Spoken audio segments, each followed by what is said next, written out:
Pemirsa, perdagangan saham di Bursa Efek Indonesia baru saja berakhir. Kita akan membahasnya bersama analis Sukor Invest Asset Management.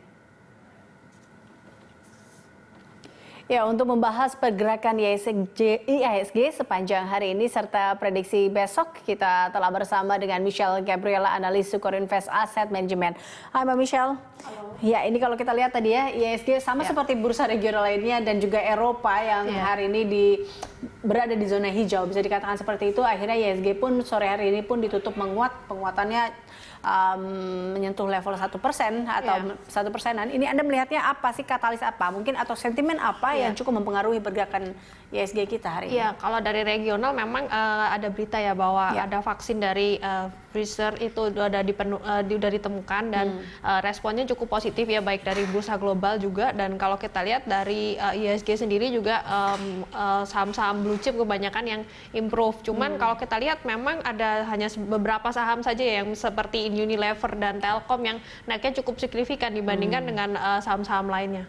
Oke, nah ini juga kita juga lihat itu cukup mempengaruhi IHSG kita hari ini ya ternyata. Iya, betul.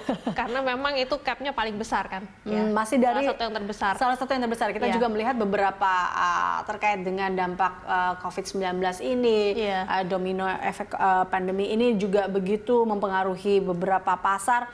Bahkan juga kita lihat ekspektasi pasar terkait dengan data tenaga kerja Amerika yang akan dirilis ini juga belum terlalu sebesar ditemukannya vaksin virus corona ini berarti ya? Iya, memang kalau kita lihat kasus di US meningkat semakin tinggi. Jadi kalau misalnya mau ada improvement ekonomi seperti V-shape itu agak susah ya. Karena kalau kita lihat memang perkembangan virus corona ini terutama di US ini masih level menanjak. Jadi belum kelihatan ada penurunan kurva dan itu yang menjadi concern investor ya, bahwa unemployment rate-nya mungkin akan turun tapi nggak akan sebesar yang diperkirakan. Orang mengira pasti V-shape. Tapi sampai sekarang dengan adanya banyak kasus ini kan pembukaan ekonomi tertunda semua. Jadi itu sih yang menjadi concern investor sampai saat ini. Karena kan kalau vaksin ini mungkin sudah oke, tapi kan masuk dalam tahap commerce, maksudnya diproduksi secara massal itu kan masih belum, kemungkinan sih sekitar 6 bulan atau sampai 1 tahun lagi. Oke. Nah, kalau dari domestik sendiri ini Anda melihatnya seberapa besar sih pengaruhnya inflasi dan juga indeks PMI manufaktur nasional terhadap IHSG kita? Ya, kalau kita lihat sih sebenarnya pengaruhnya nggak terlalu signifikan ya, karena kalau kita lihat masih inline semua dan ya mungkin PMI-nya pasti agak turun ya dibandingkan yang sebelumnya karena memang kan ada PSBB dan sebagainya.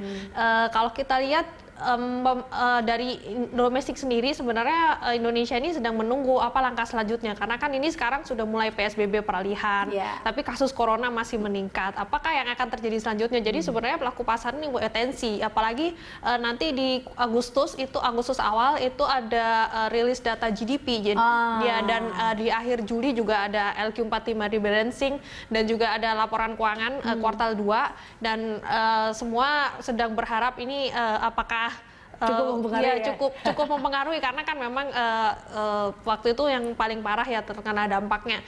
Harusnya sih kalau kuartal 3 itu sudah ada mulai improvement, karena kan kalau kita lihat sekarang sudah mulai ada pembukaan.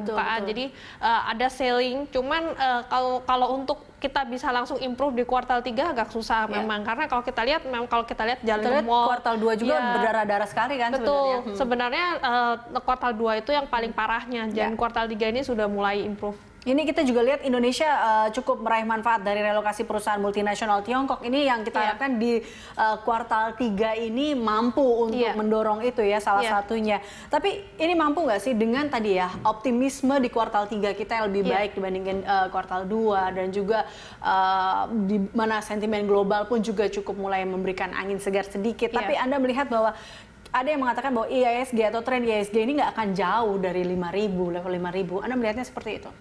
Iya, kalau kita lihat dalam bulan-bulan ini, terutama kuartal 3 itu memang biasanya volatilitas cukup tinggi dan jarang ya indeks bisa all time high gitu. Biasanya untuk kuartal 3 ini biasanya orang cenderung lebih banyak trading. Jadi kalaupun dengan data bahwa banyak perusahaan China yang mau relokasi ke Indonesia, sebenarnya itu bagus. Cuman bukan untuk waktu short term, karena kan mereka baru butuh waktu untuk bangun pabrik, menyerap tenaga kerja dan sebagainya. Ini butuh 2 tahun sampai 5 tahun lah dari sekarang untuk mereka bisa benar-benar berpengaruh terhadap kinerja kita. Cuman ini sih sebenarnya bagus.